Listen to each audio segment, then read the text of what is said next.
What's up everybody, Brett here, bringing you back in for some more Warhammer 2 post-Vampire Coast DLC multiplayer action. It's going to be a 2v2 today. I'm going to be playing as the Dwarves, rocking Daddy Grombrindal, and we're going to be up against Captain Titus, one of our early channel supporters. I thank him for making this game for us to play together. He's going to be rocking our opponent's Vampire Coast faction. One of our ally here is also Vampire Coast, and we're going to get into their army compositions in just a sec. We are also opposite the High Elf player. So I think the Dwarves are very well positioned against the Vampire Coast. And of course that's not just my opinion. I think most people have come to that consensus. They are able to go very wide, have excellent cheap shielded units which are very resilient against the gunpowder, and they also can contest the artillery game quite well.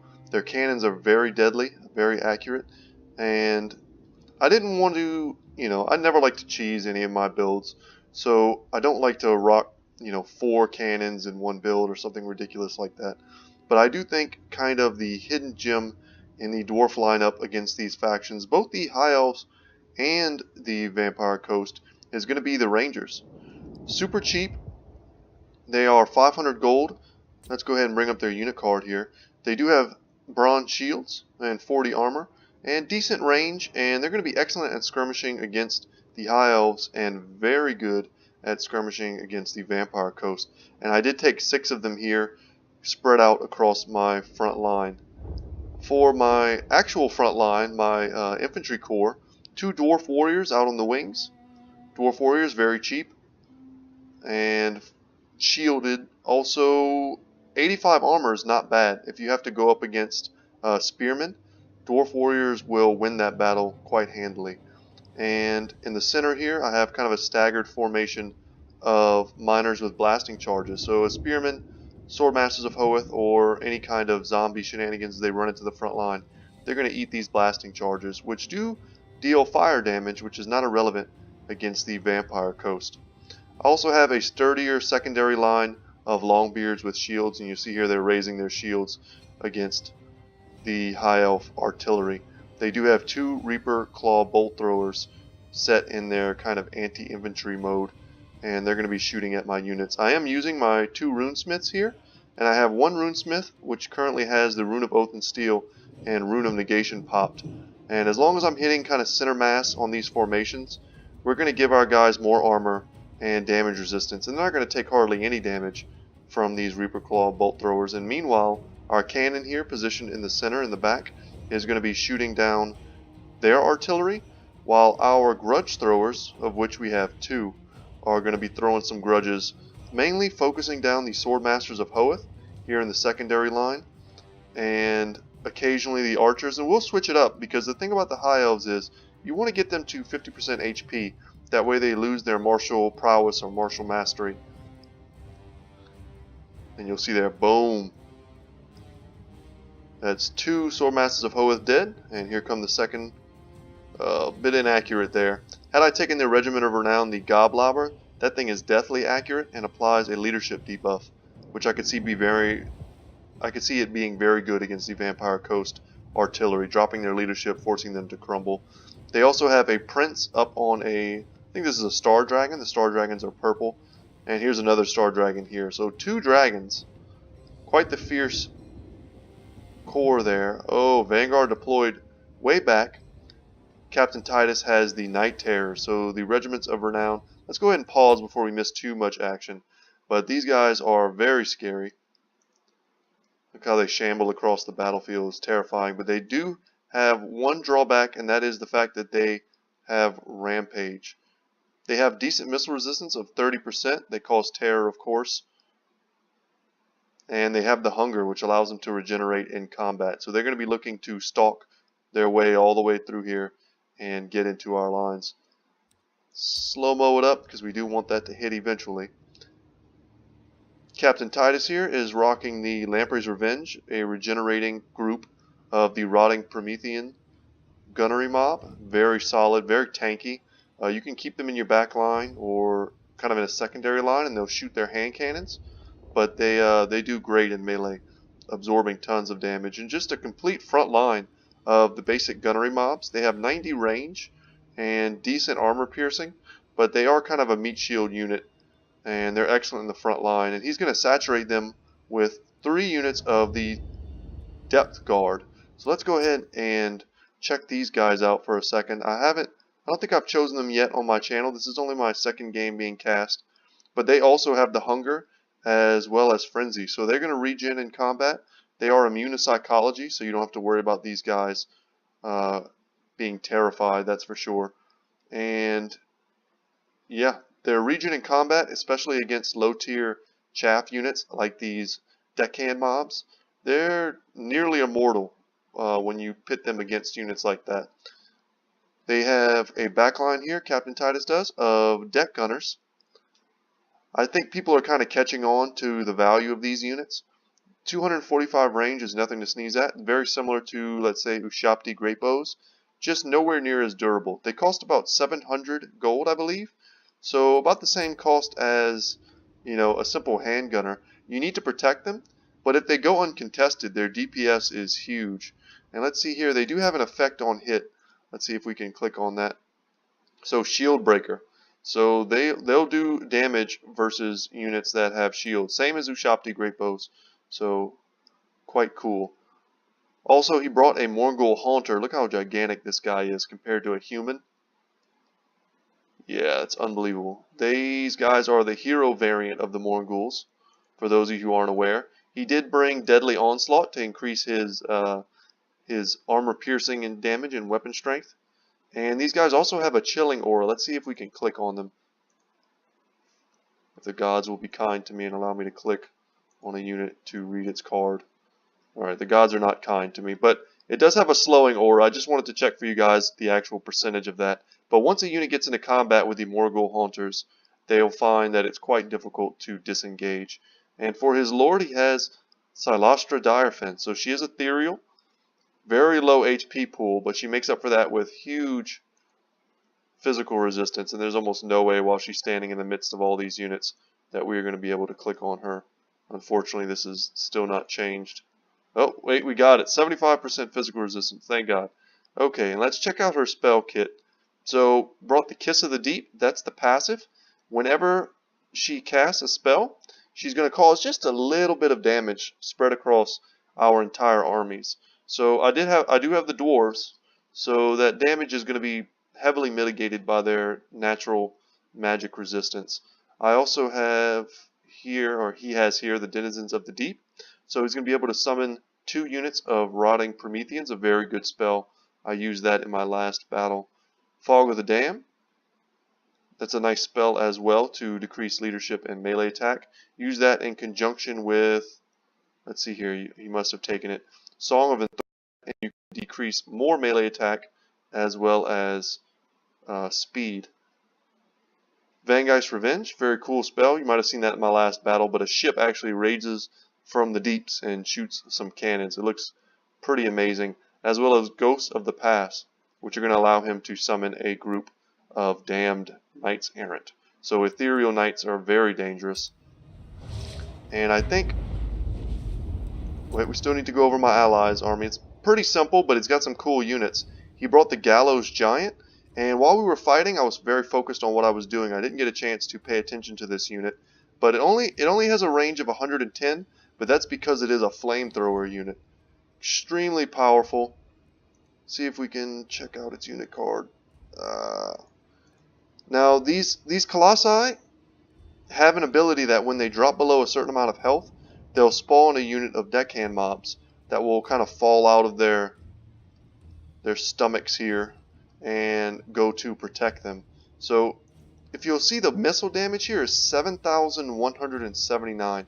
That's huge, and it does the on-hit burn effect, which lowers leadership. So anything shot by this is going to have devastating damage done to it.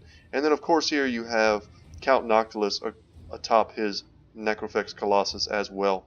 So he has a ton of his spells, Lore of Vampire, as well as some Lore of the Deep spell. And he also has his unique item. It's the Sundial, I think it's called.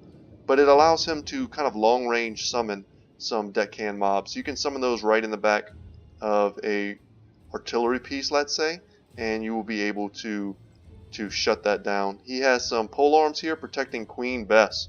So Queen Bess here has been raining hot fire on these units, taking out one of these gunnery mobs. And meanwhile, we have been doing our artillery damage as well. So a neat little trick that I decided to do, and we'll go ahead and put it into normal speed.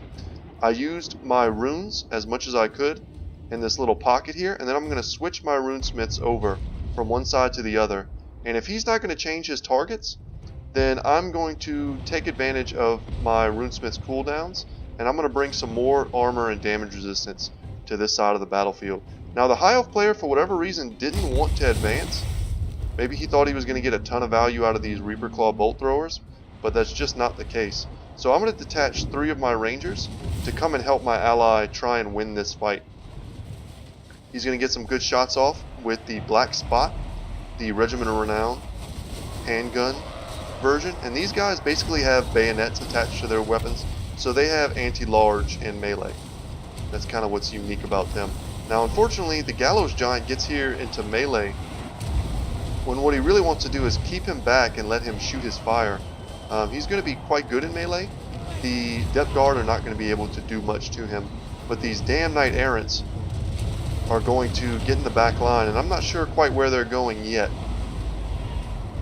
Some deckhand mobs have been dropped to help protect Count Noctilus. He's taking a ton of damage, and I think he's being focused perhaps by these deck gunners, and that would make a heck of a lot of sense. The Morghuls here, the Night Terrors, are going to get into these deckhand mobs. Thank goodness for Count Noctilus that he did summon them. Pit of Shades going off from Noctilus, and that's going to wreck these Knight Errants who take increased damage from magical attacks. And if I wasn't helping my ally here with my Rangers, taking out these Depth Guard, taking out these gunnery mobs, I think we already killed one group here, he would be getting quite overwhelmed, I think. The High Elf player is going to detach a Star Dragon to come and help, but it might just be a little too late. Queen Bess is still firing, but she only has 16 ammunition to start with. I think if you're going to take Queen Bess, you need to invest in having a gunnery wight to give that reload to Queen Bess. And then you need to, kind of invest in pole arms and things to defend her. So she's quite an investment.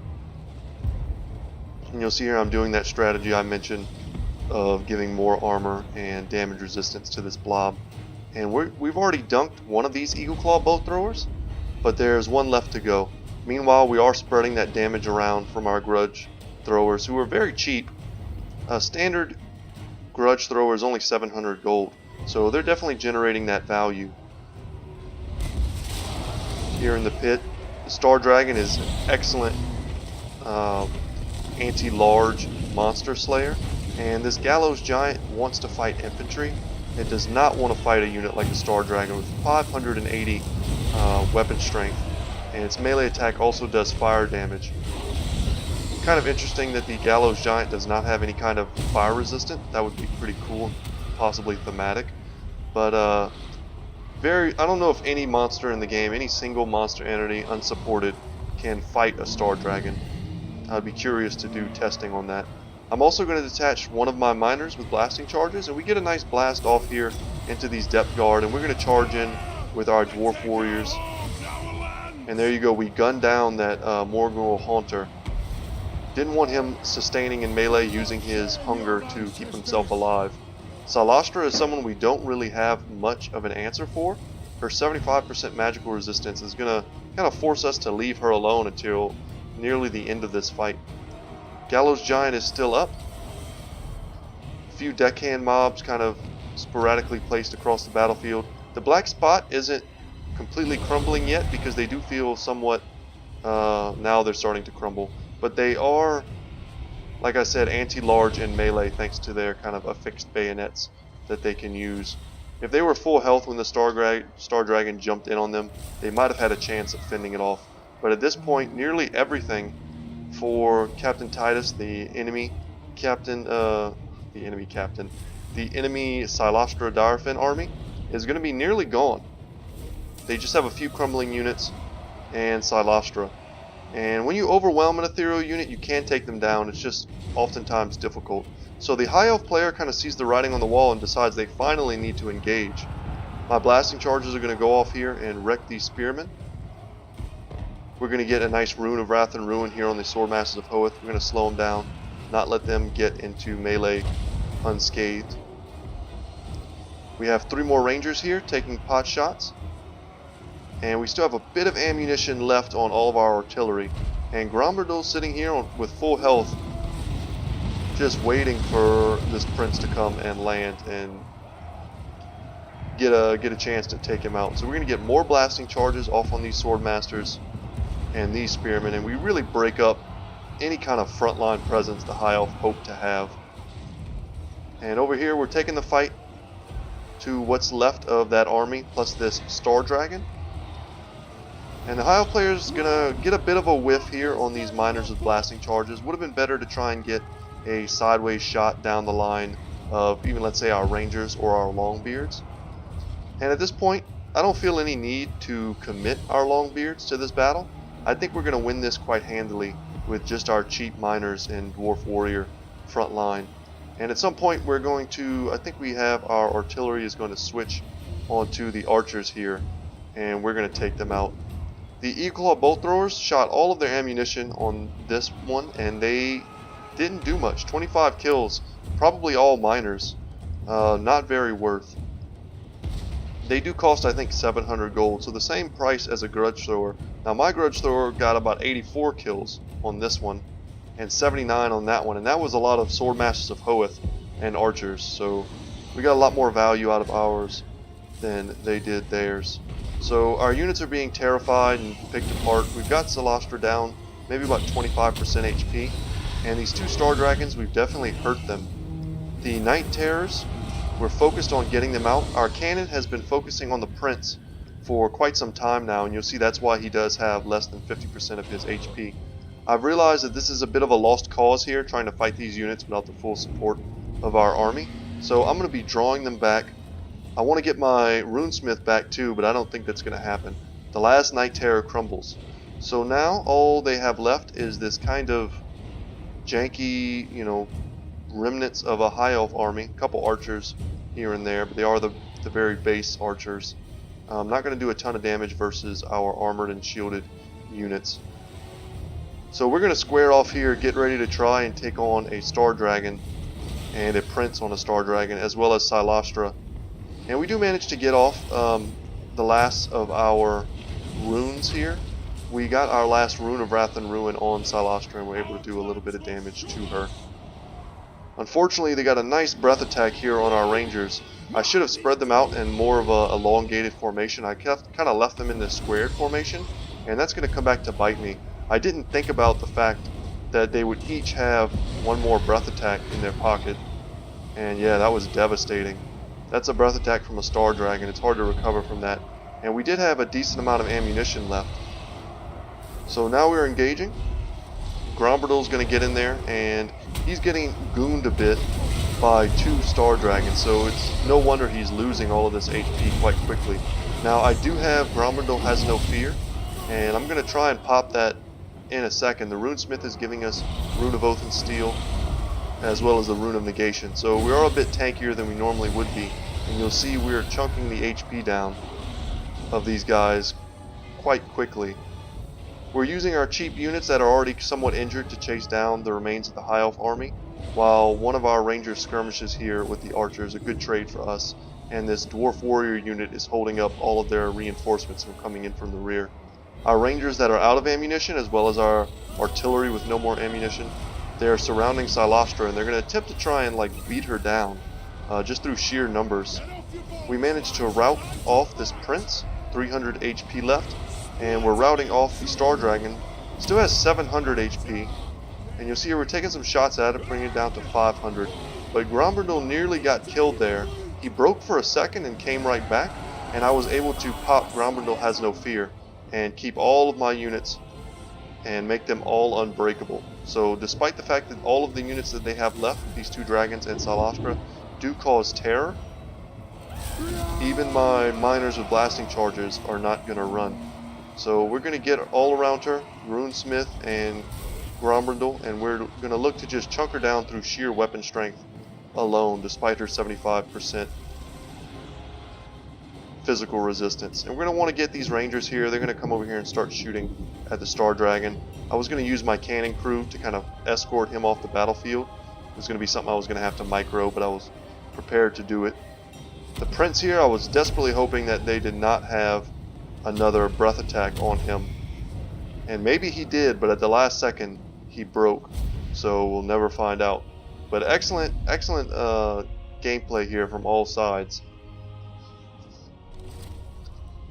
Let's go ahead and look at the breakdown. So, my army here, I think we got good value out of every single one of our units. The Longbeards almost didn't get any kills. They were just there as kind of an encouragement anchor. But they're the type of units that last until the late game, and when everything else has run away, they are still standing, still fighting with high armor and high leadership. We used almost all of the ammunition on our rangers, so good value there. All 6 units. Our artillery definitely out-traded the high elf artillery. You'll see here 25 kills, 4 kills. They were perhaps focused on the wrong target. Had they switched to their anti-large, more like single target modes, and tried to counter skirmish with their artillery versus mine, then we would have had a totally different game. So them thinking they had the superiority there is kind of what ultimately led to the downfall of our enemy's army. The Star Dragons, most of these kills came from breath attacks. They were a bit late to engage. Had they had more of a unified engagement on to our Vampire Coast ally, then they might have crushed him all the quicker. But also, you know, the way I like to play is I was very much reacting to my opponent. When I realized that he was content to use his Eagle Claw bolt throwers to shoot at my miners, it was then that I was content to use my grudge throwers to take out his sword masters of Hoeth, to use my cannon freely to destroy his artillery or his prince. So I was reacting there to their style of play, but I also didn't want to, just because he was sitting there, I didn't want to sit there.